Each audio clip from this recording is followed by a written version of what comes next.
Qué bendición es, hermano, predicar la palabra de Dios. Qué bendición es compartir la palabra de Dios. Usted no tiene que ser predicador o predicadora. Usted deje la predicación a los que están predicando, pero usted puede compartir la palabra de Dios. Amén. Usted puede dar un tratado. Usted puede hablarle a alguien de Cristo, hermano. Usted puede, donde quiera que usted vaya, compartir la palabra de Dios. Un versículo que usted sepa. Un versículo que el Espíritu Santo pone en su corazón. Un tratado, usted puede compartirlo con aquellos que tienen esa gran necesidad. Vamos a buscar en 1 Corintios capítulo 3. 1 Corintios capítulo 3.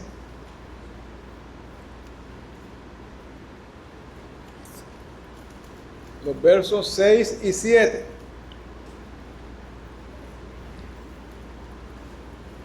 1 Corintios 3, 6 y 7.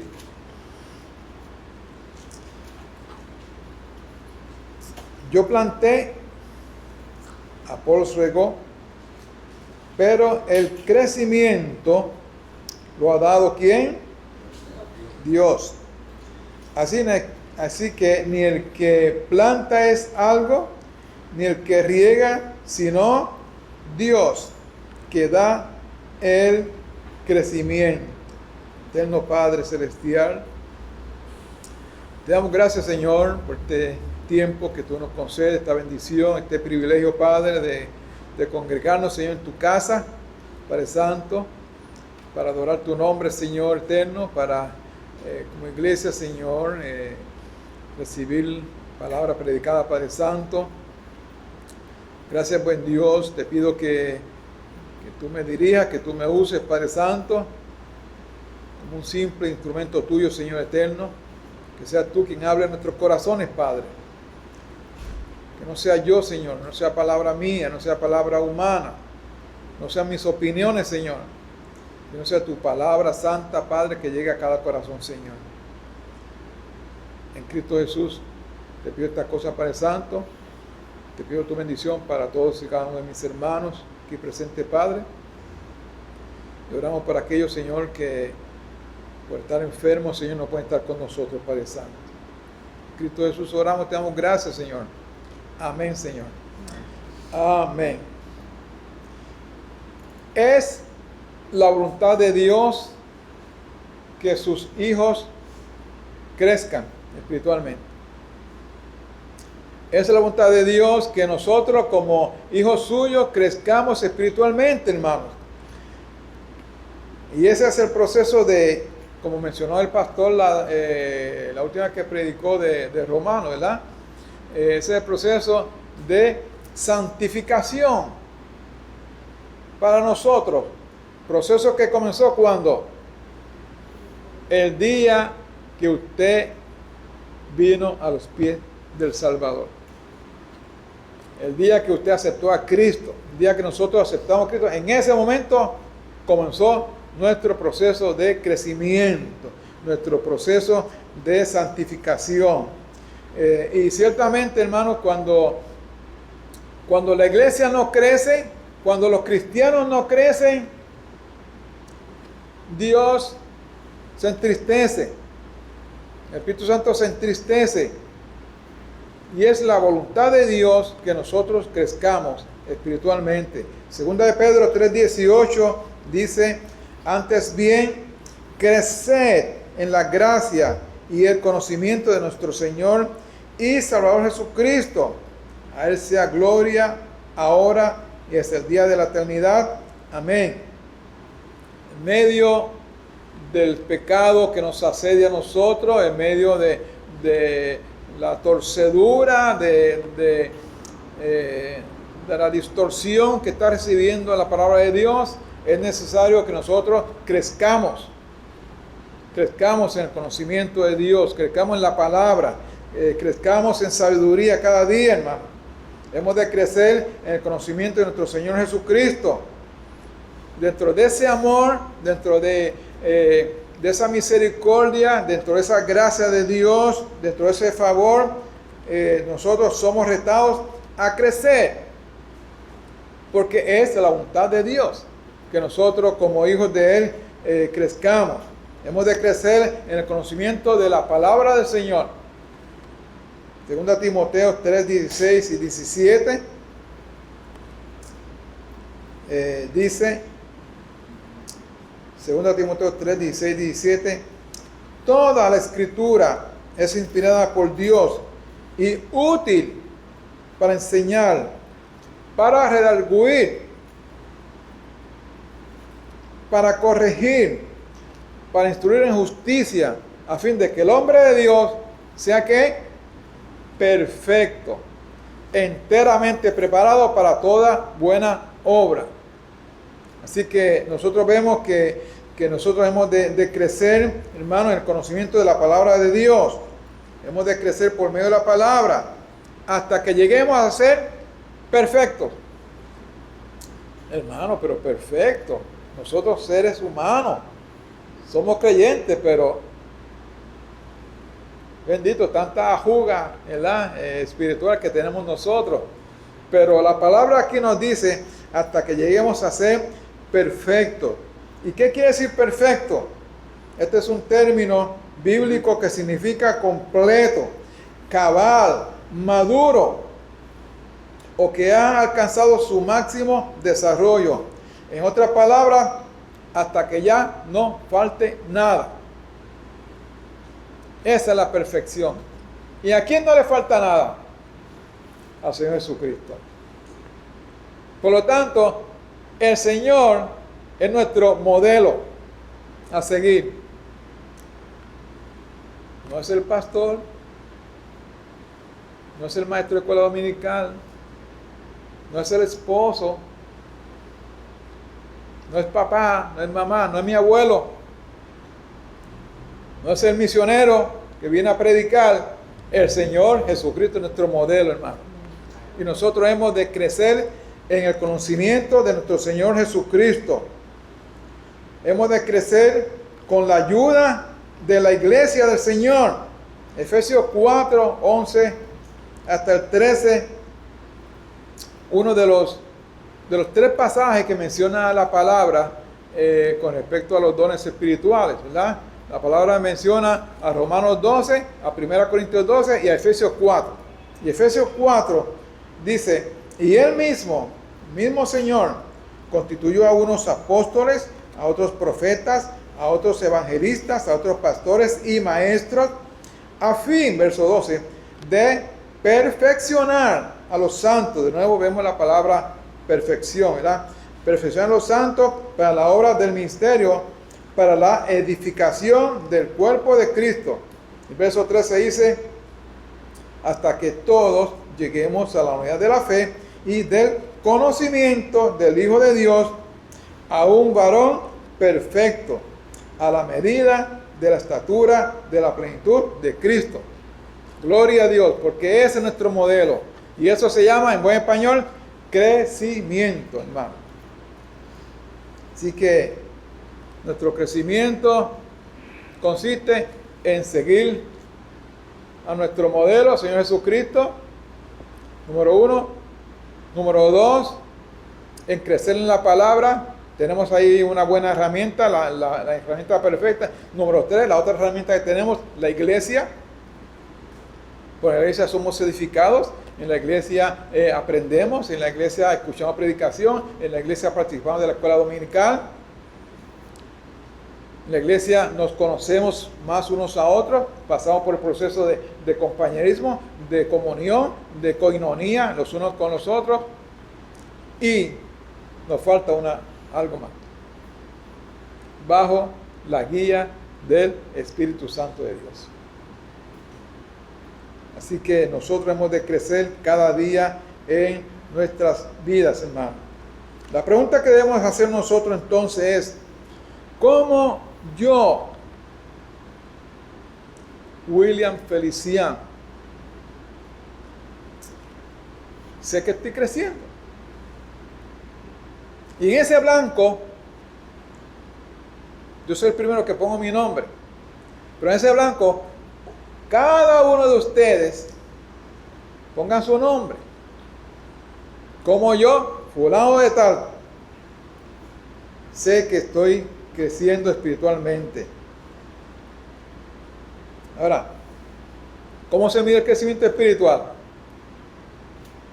El crecimiento espiritual no se mide por las veces que usted se congregue. No se mide por las ofrendas que usted dé. ¿Sabe? No se mide por cuántas puertas usted toque.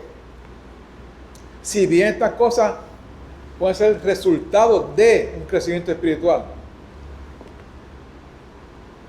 Yo no sé, aquí no sé, en la iglesia, si en esta noche o en los hermanos que vienen la semana, el domingo, yo no sé cuántos hay que vienen aquí cada servicio, que no se pierde un solo servicio, que están aquí domingo tras domingo tras domingo. Pero eso no significa que sean cristianos. Aquí hay una persona en una iglesia que estaba diezmando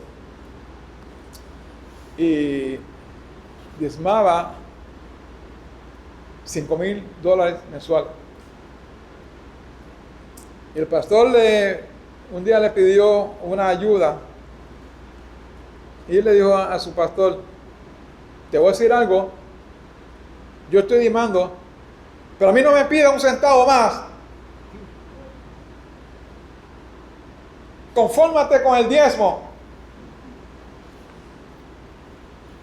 El diezmo no representa crecimiento espiritual, hermanos, necesariamente.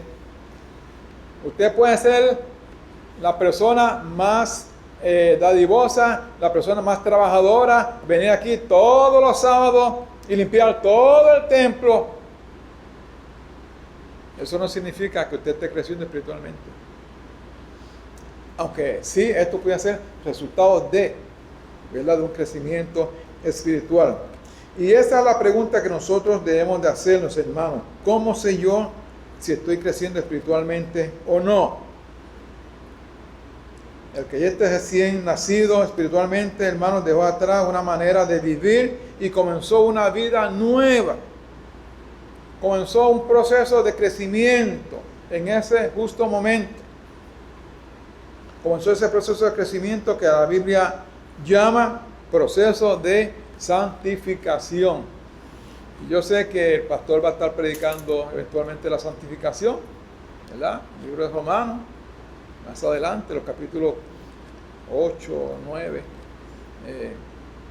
Y pues yo soy el primero que voy a estar allí, ¿verdad? Escuchando la predicación. Gloria a Dios. Así que, hermanos, nosotros comenzamos ese proceso, ¿verdad? En que usted y yo, en el momento en que fuimos salvos, y continuará hasta cuando, hasta yo me vaya a dormir, hasta que Cristo venga por su iglesia o me llame antes de eso a su presencia. Pero no nos deje crecer. No podemos dejar de crecer, hermano. Es un proceso, hermano, que comenzó en ese momento, como dice Filipenses 1:6, estando persuadido de esto, que el que comenzó en vosotros la buena obra, la perfeccionará hasta el día de Jesucristo. La santificación del creyente, hermanos, es la voluntad de Dios. 2 Corintios 3:18 dice: por tanto, nosotros todos, mirando a cara descubierta como en un espejo la gloria del Señor, somos transformados de gloria en gloria en la misma imagen como por el Espíritu del Señor. ¿Quién no se vio hoy en el espejo?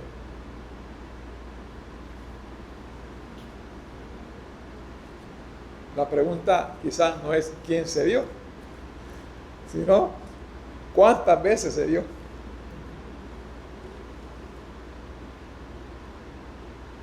Así mismo, hermanos, nosotros tenemos que mirarnos en el espejo del Señor cada día. Cada día, hermanos, cada día. El crecimiento espiritual, hermano, demanda un esfuerzo nuestro. Claro que sí, demanda un esfuerzo nuestro. Y usted y yo tenemos que hacer nuestra parte. 2 Corintios 7:1 dice, así que, amados, puesto que tenemos tales promesas, limpiémonos de toda contaminación de carne y de espíritu, perfeccionando la santidad en el temor de Dios. Requiere un esfuerzo de parte nuestra. Nuestro crecimiento es consistente, debe ser consistente, es constante, es día tras día tras día, es permanente. Gálatas 5:16 dice, digo pues, andad en el espíritu y no satisfagáis los deseos de la carne. Más adelante dice que los deseos de la carne se oponen a los del espíritu y los del espíritu se oponen a la carne. O sea que entre ellos dos se oponen entre sí. Ahora dice el próximo verso, el 17. Pero hermanos, esta es la obra de Dios. Esta es la obra de Dios obrando en cada uno de nosotros. Es por su gracia, hermano, que Dios les guarda hasta que Cristo venga por la iglesia o vayamos a su presencia. Dice 1 Tesalonicenses 5, 23 y 24, y el mismo Dios de paz os santifique por completo, y todo vuestro ser, espíritu, alma y cuerpo sea guardado irreprensible. Irreprensible. Que no haya nada que reprender, que no haya nada que se tenga que digamos que delante del Señor, tengo tal cual cosa, ¿verdad? Sino de forma que irreprensible, limpio, ¿verdad? Para la venida de nuestro Señor Jesucristo, porque fiel es el que os llama, el cual también lo hará. Pero la pregunta es, ¿cómo se mide ese crecimiento espiritual, hermano? ¿Cómo medimos nuestro crecimiento espiritual? Veamos algunas señales que demuestran ese crecimiento espiritual en el creyente. Número 1. El nuevo creyente dejó atrás esa vida antigua que tenía y comenzó una vida nueva. Un verso que se habla mucho en la clase de escuela dominical. De modo que si alguno está en Cristo, nueva criatura es. Las cosas viejas que pasaron, y aquí todas son hechas nuevas. Es un cambio de dirección nuestro, fue un cambio de dirección nuestro de 180 grados. Yo caminando de espaldas a Dios, 180 grados, ahora camino de frente a Dios y de espaldas al mundo. Y todos nosotros que somos creyentes, todo aquel que es cristiano, hermano, así pasó en su vida. Lo primero que el creyente debe traer es una conducta que era contraria a la voluntad de Dios. Todo lo que hace el inconverso, todo lo que hace el impío, todo lo que hace el que no tiene a Cristo, es en contra de la voluntad de Dios. Hay mucha confusión en las personas y se han tomado frases. Ahora cualquier cosa que usted le menciona a la persona, le contestan con versos de la Biblia. Y todo en las redes sociales. Yo pertenezco a 2 o 3 chats. Y cuando se dice algo, escriben amén. Yo sé que no son cristianos. Lo primero que ponen son las 2 manitas. En serio. Yo estoy preparando, bueno, ya lo preparé, como 14 o 15 versos. La semana que viene podemos comenzar a poner uno diariamente a esos chats. Y voy a concluir el 25 de diciembre.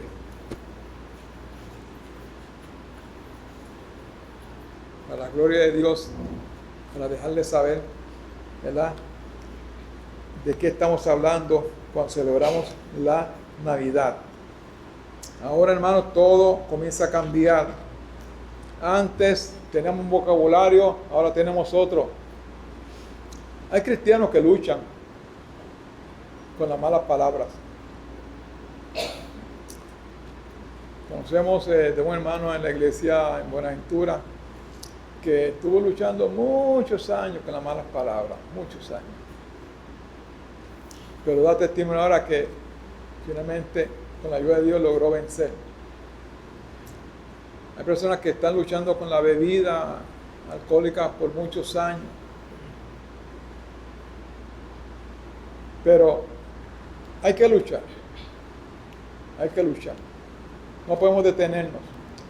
Los creyentes no podemos detenernos en nuestros crecimientos, hermanos. Antes hacíamos la voluntad de nuestra carne, ahora hacemos la voluntad del Señor. Gálatas 2:20 dice: con Cristo estoy juntamente crucificado, y ya no vivo yo, mas vive Cristo en mí. Y lo que yo vivo en la carne, lo vivo en la fe del Hijo de Dios, el cual me amó y se entregó a sí mismo por mí. Ahora comenzamos a caminar por fe. Hay muchos creyentes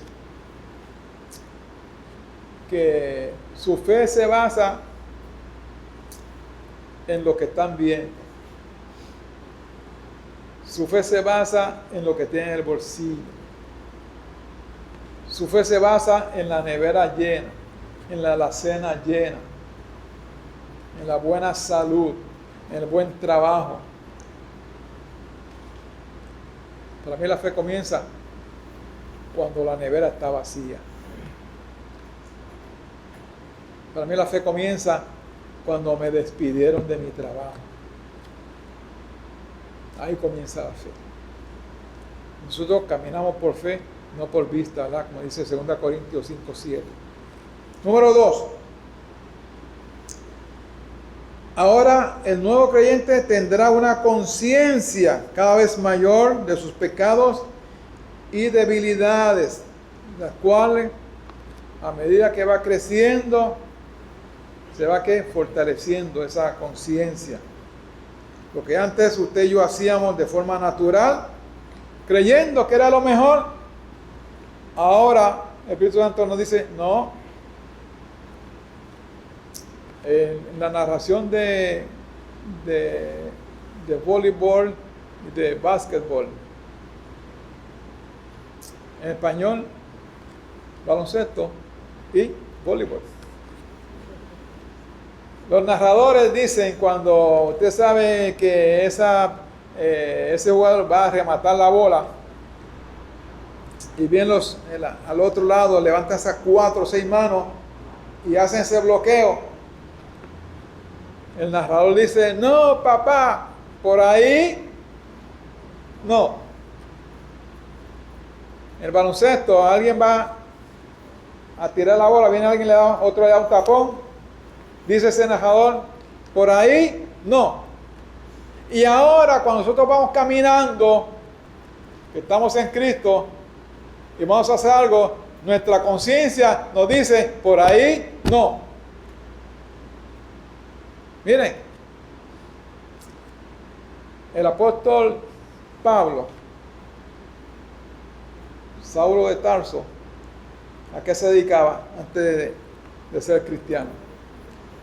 Cogía a los cristianos por el pelo y los arrastraba a llevarlos allá al concilio. Inclusive dice la palabra que tuvo que ver con la muerte de algunos de ellos, ¿verdad? Por ejemplo, Esteban. Y él creía que estaba haciendo lo mejor. Ahora el apóstol Pablo se da cuenta de que no, de que estaba persiguiendo a la iglesia del Señor. ¿Verdad? El apóstol Pablo, antes Saulo se impulsaba a perseguir a los cristianos, pero ahora vemos en Hechos capítulo 26, ¿verdad? Cómo lo narra. Y Hechos 23:1, defendiéndose él ante las acusaciones que estaban haciendo los judíos ante el concilio, dice: entonces Pablo, en Hechos 23:1, mirando fijamente al concilio, dijo: varones hermanos, yo con toda buena conciencia he vivido delante de Dios hasta el día de hoy. Cuando le llevan a aquella mujer que cogieron acto de adulterio a Jesús, Jesús estaba allí y bien todo aquello, acusando a la mujer, y que querían apedrearla, y Jesús estaba escribiendo, sigue escribiendo en la tierra: bueno, de todos ustedes que esté libre de pecado, que comience a tirar la primera piedra. Dice Juan 8:9. Pero ellos, al oír esto, acusados por su conciencia, salían uno a uno, comenzando desde los más viejos hasta los postreros, y quedó solo Jesús y la mujer que estaba en medio. Deja tu historia y ya usted la sabe. La conciencia ahora nos lleva, hermanos, a ver y a entender la voluntad de Dios y a vivir conforme a esa voluntad cada día en nuestras vidas. Usted va a criticar a alguien, ahora, espérate, que Dios no me llamó a mí a hacer eso. Usted va a una tienda y paga con un billete de 10 pesos, algo que compró en 7 pesos. Y el cajero se equivocó y le devolvió, en lugar de 3 pesos, le devolvió 13. Porque se confundió, están cobrando allí a tantas personas y le devolvió $10 de más. ¿Qué usted hace con esos $10? 10 pesos, ahora tengo aquí con McDonald's. Voy para el McDonald's. La conciencia te dice: espérate William, devuélvelo. Yo: sí, Señor, lo devuelvo porque mi conciencia limpia delante de ti vale más que 10 trapos de peso. Siempre me acuerdo cuando Janice allá en nuestra hija mayor, creo que fue en Delaware, fue a comprar 2 lámparas como de $110 cada una, y cuando sale le han cobrado solamente una. Yendo al carro le dice a su esposo: Eric, mira, me cobraron una sola lámpara. Mi amor, wow, tremendo, súper. Vamos para atrás, vamos a virar, porque me cobran una sola lámpara. Y pues, allí fue y dio el segundo pago de la otra lámpara. Que la conciencia ya ni le dio, no es así. La conciencia le dijo no. La palabra nos dice que la conciencia del hombre, hermanos, del hombre sin Cristo, es una conciencia débil. 1 Corintios 8:7. Es una conciencia corrompida. Tito 1:15. Es una conciencia mala. Hebreos 10:22. Es una conciencia cauterizada. 1 Timoteo 4:2. Y ya en el creyente ya no será así, hermano. Pues ahora tiene una nueva naturaleza. Ahora nuestra conciencia es buena y limpia, como dice 1 Timoteo 1:5 y 1 Timoteo 3:9. E iluminada por el Espíritu Santo, como dice Romanos 9:1. Y así nos va a ayudar a discernir diariamente en muchas decisiones que usted y yo hemos de tomar. La pregunta que yo le hago es: ¿su conciencia buena y limpia? ¿Es mi conciencia buena delante de Dios? Número 3. Como parte de ese crecimiento, hermanos, el nuevo creyente comienza a ver la vida desde otra perspectiva, desde la perspectiva divina. Cuando la palabra de Dios comienza a moldear nuestra manera de pensar, comenzamos a ver las cosas a través de los ojos del Señor.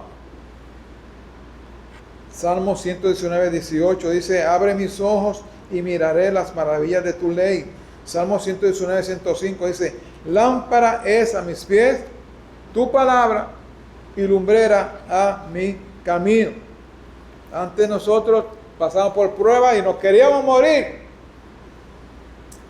Y la pregunta que todo el mundo se hace: ¿por qué yo? Aún muchos creyentes se hacen esa pregunta. ¿Por qué yo? ¿Por qué a mí, Señor? Pero ahora vemos las pruebas, vemos las enfermedades como una buena oportunidad para confiar más en el Señor. Aumenta nuestra fe, hermano. Porque podemos dar testimonio a los demás de lo que Dios está haciendo. Porque Dios se glorifica en medio de nuestros hermanos. Porque Dios se glorifica en nuestra debilidad. Como decía el apóstol Pablo, ¿verdad? En 2 Corintios. Ahora nuestro entendimiento cambió, hermano. Romanos 12:2. Vamos a buscar Romanos 12:2. Busquemos Romanos 12:2.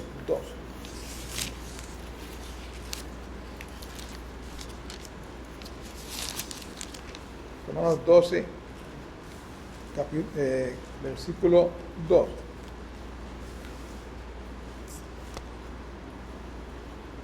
Vamos a leer también verso 1 porque son dos tremendos versos, hermano. Así que, hermanos, os ruego, les suplico, yo les pido por la misericordia de Dios que presentéis vuestros cuerpos en sacrificio vivo, santo, agradable a Dios, que es vuestro culto racional. Entonces, verso 2, no os conforméis a este siglo, sino transformados por medio de la renovación de vuestro entendimiento. Cuando nosotros vivimos a Cristo, nuestra vida fue renovada, nuestro entendimiento fue renovado, para que comprobéis cuál sea la buena voluntad de Dios, agradable y perfecta. Ahora nosotros, hermanos, aprendemos a amar a Dios. Ahora nosotros aprendemos a conocer a Dios. Antes conocíamos de Dios. Son dos cosas diferentes. Una sola palabra las hace diferentes esas dos oraciones. Usted puede tener el mejor, puede seguir el mejor deportista. Usted puede seguir el mejor predicador, el mejor conferenciante, y leer libros de él. Y usted conoce de esa persona. Ahora, usted va a un lugar donde está esa persona, John MacArthur, por ejemplo. Leemos mucho de John MacArthur y conocemos de él y sus escritos, ¿verdad? Y predicaciones bien inspiradoras. Pero si la semana que viene John MacArthur está dando unas predicaciones en tal iglesia y tenemos la oportunidad de estar con él y almorzar con él y cenar con él, y John MacArthur John MacArthur comienza a hablarnos a nosotros de su vida, de cómo vino a Cristo, de cómo aceptó al Señor, de cómo Dios lo cambió, de lo que Dios hizo en su vida, de cómo él testificó a su familia, de cómo lo ganó para Cristo, de la persona que se siente el día de hoy, de lo que hace para el Señor. Entonces usted va a decir, ahora yo conozco a John MacArthur. Así éramos nosotros, hermanos. Conocíamos de Dios. Ahora conocemos a Dios. En la high school yo tuve un profesor de humanidades. Tiene como 90 años. Pero está vivo por ahí. Cumple el mismo día que yo cumplo, septiembre 18. Ángel Pavón. Y nos daba en la clase de humanidades el estudio de algunos libros. Me acuerdo que el libro que estudiamos en la Hostos fue el libro de Job. ¿Y por qué el hombre sufre? Y todas estas cosas, ¿verdad? Y wow, tremendo erudito es Job. Cristiano, conocía a Dios, pero sí conocía de Dios.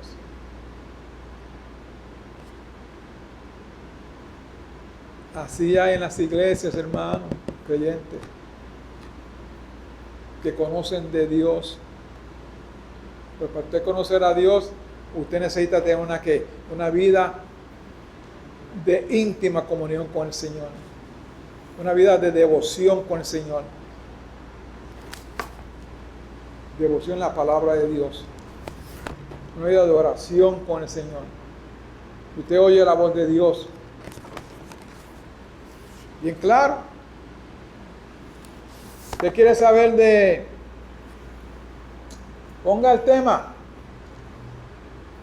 de la familia, del matrimonio, de los niños, de la educación, de la finanza, de la salud?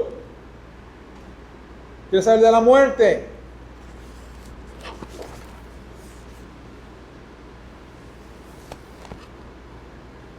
Pero si no leemos la palabra, muy poco vamos a saber del Señor, hermanos. Muy poco. Ahora entendemos y aprendemos a amar lo que Dios ama y a odiar lo que Dios odia, hermano.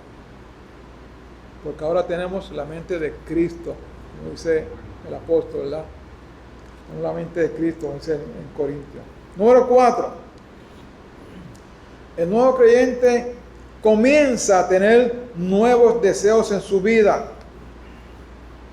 Y en la medida en que nosotros nos asemejamos a Cristo, nuestros deseos comienzan a cambiar. Nuestros pensamientos comienzan a cambiar.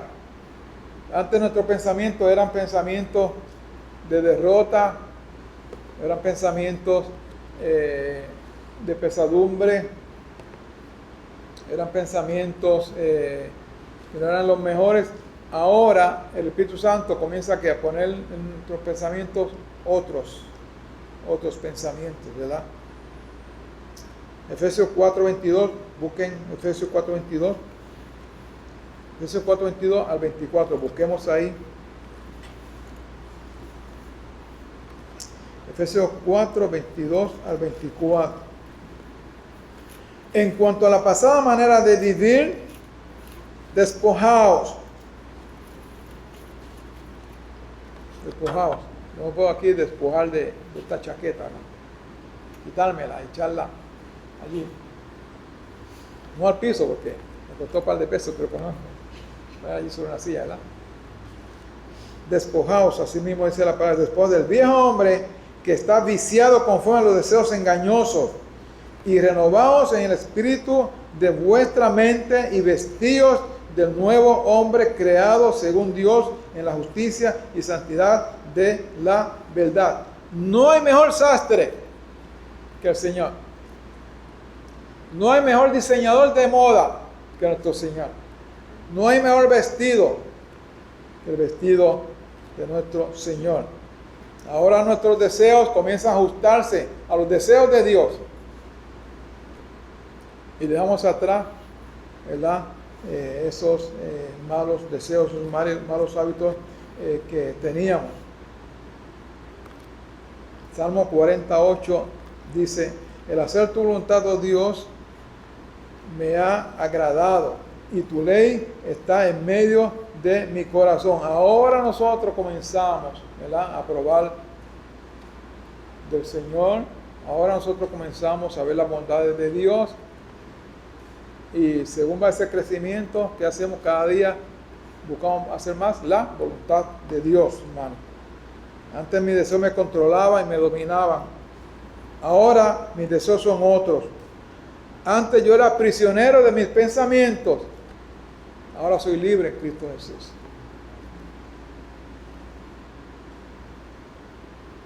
Antes yo vivía prisionero de muchas cosas. Ahora Cristo me dio libertad. Porque tan pronto fuimos salvos, hermanos, comenzamos a tener nuevos deseos en nuestra vida. Y número 5. Uno más. Número 5. El nuevo creyente comienza a tener un hambre mayor por el Señor. El nuevo creyente comenzó a tener un hambre mayor por el Señor y por las cosas del Señor. Salmo 63, busquemos allí un momentito. Salmo 63, 1 al 6.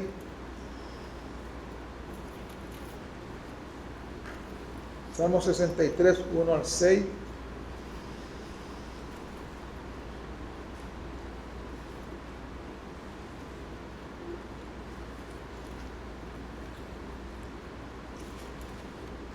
Salmo 63, 1 al 6 dice, si el salmista, Dios mío eres tú. El Señor es mi Dios. De madrugada te buscaré, mi alma tiene sed de ti, mi carne te anhela.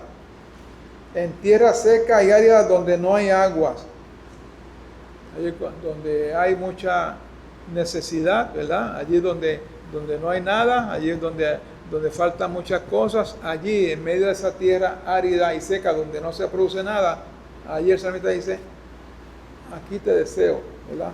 Te deseo, Señor. Para ver tu poder y tu gloria, para ver la manifestación, ¿verdad?, del poder del Señor. Así como te he mirado en el santuario.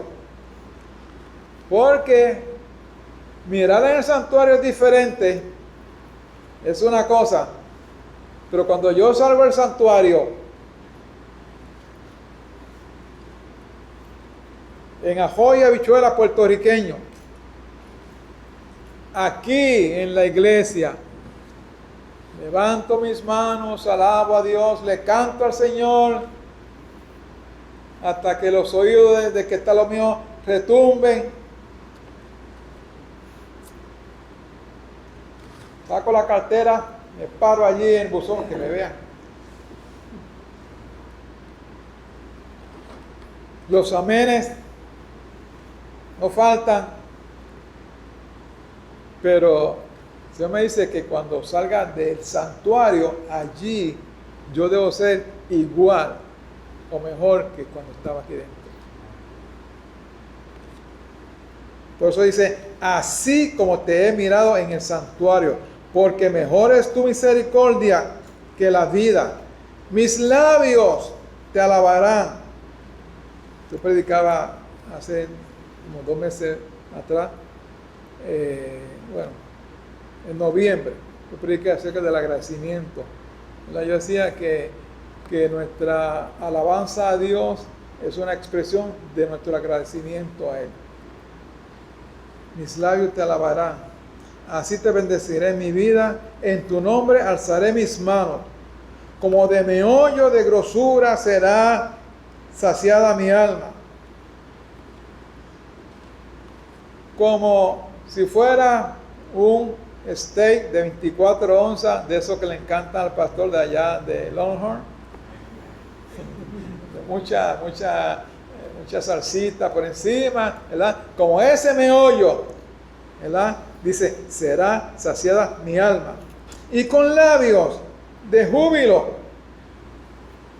te alabará mi boca. Verso 6. No pensaba leer hasta el verso 6, pero quise incluirlo por lo siguiente. Cuando me acuerde de ti en mi lecho. Lo dice el salmista, temprano te buscaré y todo el día estaré contigo, todo el día te alabaré, pero aún cuando ya esté, que me vaya para la horizontal, cuando me acuerde de ti, en mi lecho, cuando medite en ti en las vigilias de la noche. Si acaso no me acosté y me tuve que quedar cuidando las vacas, ¿verdad? Las ovejas, sigo meditando en ti. Sí, hermano, nuestra vida es una de constante búsqueda del Señor cada día, cada día. Cada día vamos a imitar más al Señor. Con parte de ese crecimiento cada día vamos a seguir dejando atrás, más atrás, más atrás, más atrás, toda esa vieja naturaleza, y ahora nosotros tenemos como nuestro norte, nuestro objetivo, el Señor Jesucristo. Imitarlo cada día en nuestras vidas, hermanos. Cada día nosotros vamos a buscar su rostro al levantarnos. Pedimos dirección al Señor para ese día, pero durante el día seguimos en comunión con el Señor.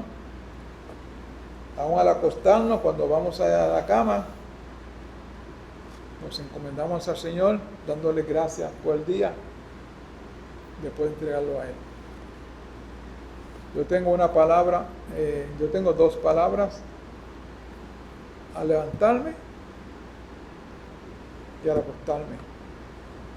Las primeras 2 palabras del día y las últimas 2 palabras del día. Gracias, Dios. Gracias, Señor. En conclusión, hermano, hablando que mediante ese proceso de crecimiento espiritual comenzamos una nueva vida con una conciencia mayor de nuestros delitos, nuestros pecados. Vemos la vida desde otra perspectiva, desde la perspectiva divina, teniendo nuevos deseos y teniendo más hambre por el Señor y las cosas de Dios. Y es a través de ese crecimiento espiritual, hermanos, que entonces se va a ver el resultado de una alabanza al Señor, de trabajar más para el Señor, de cuando el pastor dice, necesitamos hacer tal cosa, ¿quién se hace voluntario? Y yo digo, heme aquí. De cuando hay que hablar a una persona de Cristo, se le habla a la persona. Nuestro vocabulario cambió, nuestra forma de pensar cambió, nuestra forma de ver las cosas cambió como parte de ese crecimiento espiritual. ¿Cómo está nuestro crecimiento espiritual? Yo soy el primero que me hago la pregunta, ¿verdad? Cuando comencé al principio. ¿Cómo yo, William Feliciano, cómo está mi crecimiento espiritual?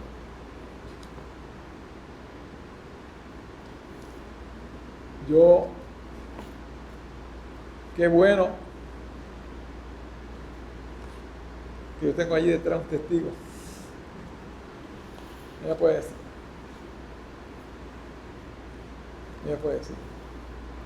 Ella puede decir lo bueno y lo no tan bueno.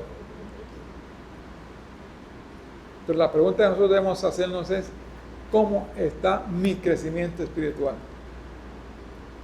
¿Estoy agradando a Dios? ¿Estoy honrando a Dios? Las decisiones que tomo, las estoy tomando bajo la voluntad de Dios. Estoy consultándolas con papá. Yo he tomado decisiones, yo tomé decisiones en mi vida que no fueron las mejores. Y algunas de ellas estoy sintiendo la disciplina de Dios. Yo digo, Señor, gracias. Porque tú eres bueno, para siempre tu misericordia. ¿Cómo está tu vida espiritual? ¿Cómo está tu crecimiento espiritual? Vamos a orar, hermanos.